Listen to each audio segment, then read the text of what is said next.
Okay, let's see the derivation of series combination. यहाँ पर तीन रेजिस्टेंस है, तीनों सीरीज में लगे हुए हैं, करंट तीनों में सेम है. ठीक है. एक्चुअली में यहाँ पे तुम्हें समझना है what is the meaning of equivalent resistance. ठीक है. अभी तुमसे अगर मैं पूछूंगा कि इनका इक्विवेलेंट रेजिस्टेंस कितना होगा, तुम सीधे आंसर दोगे R1 plus R2 plus R3. मगर मैं ये पूछूंगा कि इक्विवेलेंट रेजिस्टेंस का मतलब क्या होता है, तो शायद ही कोई बता पाए. तो यहां पर सबसे पहले समझ लो what is the meaning of equivalent resistance. Meaning ज्यादा इंपॉर्टेंट है. क्या मतलब है इसका? हमारे पास तीन रेजिस्टेंस है. अगर तीन रेजिस्टेंस की जगह हमको एक रेजिस्टेंस यूज करना है, तीनों रेजिस्टेंस हटा के एक रेजिस्टेंस यूज करना है, तो वो होगा इक्विवेलेंट रेजिस्टेंस. मगर एक कंडीशन है, इन तीन रेजिस्टेंस की जगह अगर तुम्हें एक रेजिस्टेंस यूज करना है तो ना तो करंट चेंज होनी चाहिए ना पोटेंशियल चेंज होना चाहिए. याद रखो, ना तो करंट चेंज होनी चाहिए ना पोटेंशियल. मतलब सेम बैटरी यूज करोगे और सेम करंट होनी चाहिए. समझ आई बात? Same current. अगर सपोज करो किसी ने तीन रेजिस्टेंस हटा दिए, कोई कंसेप्चुअल क्वेश्चन पूछ सकता है कि तीन रेजिस्टेंस लगे हुए हैं. सपोज करो यहाँ पे बैटरी 10 वोल्ट की है, फिर उसने बोला कि यहाँ पे इक्विवेलेंट रेजिस्टेंस निकालो जब बैटरी को मैं 20 वोल्ट का कर दूं. तो अगर बैटरी चेंज करोगे तो इक्विवेलेंट रेजिस्टेंस का जो फॉर्मूला है वो वैलिड नहीं है. ठीक है. तो इक्विवेलेंट रेजिस्टेंस का मतलब तभी डिफाइंड होगा, इक्विवेलेंट रेजिस्टेंस का मीनिंग तभी होगा जब हम बैटरी या सेल को चेंज ना करें. तो पहली चीज ध्यान रखनी है कि इस सेल को चेंज नहीं करना है और करंट भी उतनी ही रखनी है. करंट भी चेंज नहीं करना है, ना तो सेल चेंज करना है ना करंट चेंज करना है. तो ये बहुत इंपॉर्टेंट है. ठीक है. So don't change the cell and don't change the current. ठीक है. चलो, जब ये चेंज नहीं हुआ तो तीन रेजिस्टेंस की जगह हमें एक रेजिस्टेंस लगाना है. तो ये जो एक रेजिस्टेंस होगा ये इक्विवेलेंट रेजिस्टेंस होगा. अब डेरिवेशन हम कर लेते हैं, बाकी तो कोई दिक्कत नहीं है. सो तीन रेजिस्टेंस है R1 R2 R3. तो इन रेजिस्टेंस के cross potential difference obviously different होगा. एनर्जी डिफरेंस हर, क्योंकि ये अलग स्लाइड है, ये अलग स्लाइड है. इस स्लाइड में एनर्जी का लॉस होगा, इस स्लाइड में एनर्जी का लॉस होगा, इस स्लाइड में एनर्जी का लॉस होगा. तो हमारे पास अभी तो फिलहाल एक ही फॉर्मूला हम यूज कर रहे हैं, V is equal to IR, सबसे इंपॉर्टेंट फॉर्मूला. तो ना इसके क्रॉस पोटेंशियल डिफरेंस है V1. तो V1 की वैल्यू हम लिख लेंगे I इंटू R1. I सब में सेम है. V1 इसके क्रॉस पोटेंशियल डिफरेंस है, V1 की वैल्यू I इंटू R1 हो जाएगी. इसके क्रॉस, दूसरे के क्रॉस पोटेंशियल डिफरेंस V2 है, तो V2 की वैल्यू हो जाएगी I into R2, I into R2. And third वाले के क्रॉस पोटेंशियल डिफरेंस है V3, और V3 की वैल्यू कितनी हो जाएगी I इंटू R3.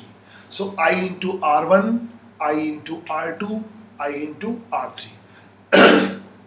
ठीक है. ये तो अलग अलग रेजिस्टेंस R1 R2 R3 के लिए हो गया. नाउ अब क्या होगा? अब हम तीनों को हटाएंगे और बेसिक ट्रिक याद रखो कि यहाँ पे 0, यहाँ पर V है ना, तो ये 0V फिक्स कर देंगे. अब हम तीनों को हटाएंगे और पोटेंशियल वही रहना चाहिए. इसी पोटेंशियल डिफरेंस के बीच में एक रेजिस्टेंस लगाएंगे. ठीक है. करंट भी सेम होनी चाहिए, एक रेजिस्टेंस यूज करेंगे. तो यहाँ पर ये कर लें, यहाँ पे 0 है तो यहाँ पे भी 0 होगा. कनेक्टिंग वायर के क्रॉस पोटेंशियल चेंज नहीं होता है. यहाँ पर अगर V है तो यहाँ पे भी V होगा. कनेक्टिंग वायर के क्रॉस पोटेंशियल चेंज नहीं होता है ना.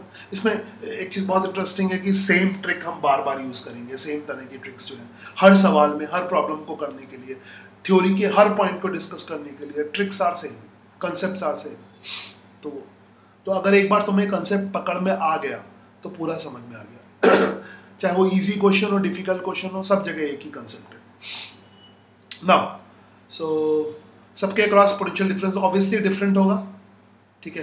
क्योंकि यहाँ पे एनर्जी अलग डिक्रीज करेगी, यहाँ पे अलग, यहाँ पे अलग. सो मगर जितनी एनर्जी सप्लाई होगी, यानी V वोल्टेज है, वो तीनों के सम के बराबर होगा. वो तीनों यहाँ पे लॉस होगी. तो ये पोटेंशियल डिफरेंस, ये पोटेंशियल डिफरेंस, ये पोटेंशियल डिफरेंस तीनों सेम होगा. तीनों का सम जो है वो V के बराबर होगा. सॉरी, तीनों सेम नहीं होगा. तीनों का जो सम है V1 plus V2 plus V3, that will be equal to V.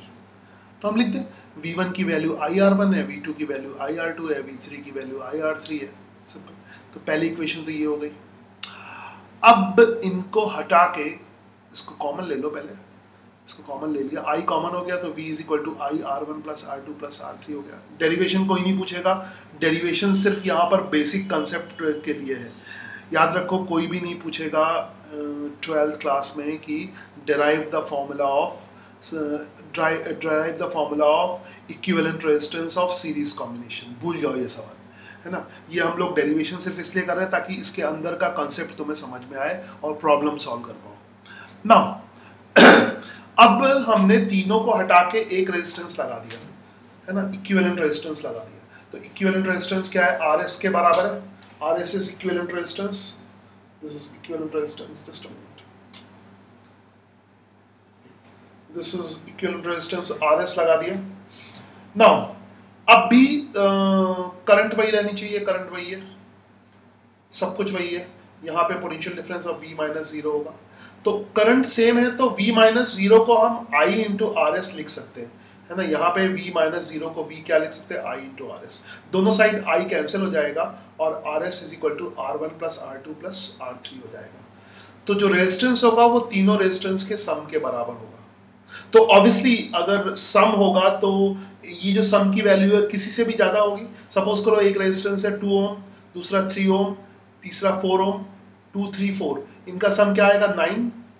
तो 9 तो किसी से भी ज़्यादा होगा, 2 से भी ज़्यादा होगा, 3 से भी ज़्यादा होगा, 4 से भी ज़्यादा होगा। तो सम किसी पर्टिकुलर रेजिस्टेंस से ज़्यादा होगा। तो अगर तुम सेल चेंज नहीं करते हो तो इन तीन रेजिस्टेंस की जगह एक रेजिस्टेंस यूज़ कर सकते हो, जिसकी वैल्यू कितनी हो जाएगी? R1 plus R2 plus R3। तो एक एग्जांपल सिंपल सा ले लेते हैं। जैसे इस पे एक बेसिक सिंपल एग्जांपल है, अभी तुम बाकी अच्छे अच्छे एग्जांपल हम लोग करेंगे। बहुत एग्जांपल है इस पे, जितने एग्जांपल कहोगे उतने एग्जांपल करेंगे। तो ये बहुत इंटरेस्टिंग प्रॉब्लम वाला टॉपिक है। पूरा थ्योरी, प्रॉब्लम और एक्सपेरिमेंट है। This chapter is full of problem and experiment. Theory के नाम पे तो कुछ भी नहीं है ना। तो जैसे इलेक्ट्रोस्टैटिक में थ्योरी थी, ये थ्योरी कुछ नहीं है। तो ये पूरा एक्सपेरिमेंटल अप्रोच होना चाहिए, इसीलिए मैंने एक्सपेरिमेंटल अप्रोच दिखाया। अभी सबके एक्सपेरिमेंट्स करेंगे, ओम्स लॉ के कर लिए, सबके करेंगे। नाउ तीन रेजिस्टेंस हमने लगाए, 100 ओम, 50 ओम, 150 ओम। ठीक है, हमें टोटल करंट फाइंड करनी है और सेल का जो पोटेंशियल डिफरेंस है 1.5 वोल्ट है। बेसिक सा क्वेश्चन है, सिंपल, इसको सिंपल ही कर सकते हो। ये सिर्फ समझाने के लिए मैंने लिया है। सो करते हैं। इक्विवेलेंट रेजिस्टेंस कितना हो जाएगा? तीनों का sum 100 plus 50 plus 150, that is 300 ohm simply. तो इक्विवेलेंट रेजिस्टेंस तो 300 ओम हो गया। ऑब्वियसली बैटरी चेंज नहीं होगी, वही रहेगी। करंट की वैल्यू अगर निकालते हैं इसमें तो ओम्स लॉ तो सबसे इंपॉर्टेंट लॉ है। याद रखो Ohm's law is the most important law हर जगह वैलिड रेजिस्टेंस के केस में, तो सबसे ज़्यादा यूजफुल लॉ है। इलेक्ट्रिकल्स का सबसे जो भगवान है वो V is equal to IR है। तो तुम्हें मतलब इलेक्ट्रिक के जितने भी प्रॉब्लम सॉल्व होते हैं इलेक्ट्रिकल वाले, वो V is equal to IR से सॉल्व होते हैं। तो इसको छोटा मोटा फॉर्मूला मत समझना कि V is equal to IR है, सब कुछ इसी में है। ठीक है, इसके अलावा कुछ और चीज़ें भी आएंगी, वो अलग बात है, बट ये सबसे ज़्यादा इंपॉर्टेंट है। पहले I की वैल्यू निकालनी है, तो I क्या होगा? Potential difference. तो इस 300 के अक्रॉस पोटेंशियल डिफरेंस कितना होगा? 1.5 volt. You can see this, है ना, पूरा ही 1.5 वोल्ट है, क्योंकि इस एंड पे तो चेंज नहीं होगा, इस एंड पे कितना होगा? 1.5 होगा। 1.5 चेंज नहीं हो रहा, तो यहाँ पे भी 1.5 होगा। इधर 0 लोगे तो यहाँ पे भी 0 होगा, तो इनके बीच में कितना हो जाएगा? 1.5 माइनस 0। तो पोटेंशियल डिफरेंस इस रेजिस्टेंस के क्रॉस कितना हो गया? 1.5। I is equal to V upon R हो जाएगा। R is 300। तो करंट की वैल्यू निकाल सकते हो, दैट इज 5/1000, मतलब 0.005 एम्पियर या 5 मिली एम्पियर की करंट होगी। करंट को अक्सर मिली एम्पियर में रिप्रेजेंट करते हैं, स्पेशली इलेक्ट्रॉनिक्स में। तो इलेक्ट्रॉनिक्स भी इसके साथ बहुत अच्छी तरह कनेक्टेड है। तो I hope you got this. Now अब अगर करंट तो निकल गया, टोटल करंट हमने निकाल दिया।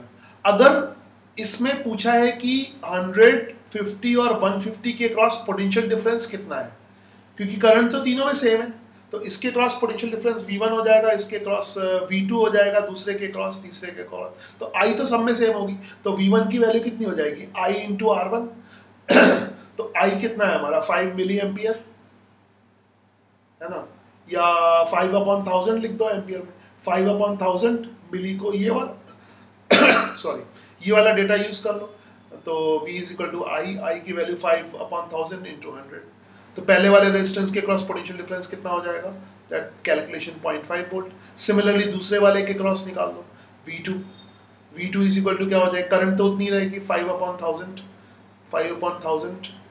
इंटू एंड ये कितना हो गया 50 ohm, so just cancel it, this is 0.25 volt. Then V3 निकाल लो, तो ये सिंपल बेसिक वाला सवाल है ना, I hope you got it, just I into R सब में किया 0.79, टोटल अगर ऐड करोगे तो 1.5 के बराबर आएगा, ऐड कर लो 0.5, 0.25, 0.75 and that must be equal to 1.5 volt, ठीक है, that must be equal to 1.5 volt, I think you got this, that is 1.5 volt. So this was series combination, problem से क्लियर कर दिया, तो ऑब्वियसली इसमें ज़्यादातर प्रॉब्लम ही आएंगी, सीरीज कॉम्बिनेशन की प्रॉब्लम आ सकती है, बोर्ड में आ सकती है सीरीज कॉम्बिनेशन की, मिक्स की भी आ सकती है, कंपटीशन में मिक्स की बहुत आती है JEE नीट में, तो क्वेश्चन के हिसाब से ये बहुत इंपॉर्टेंट टॉपिक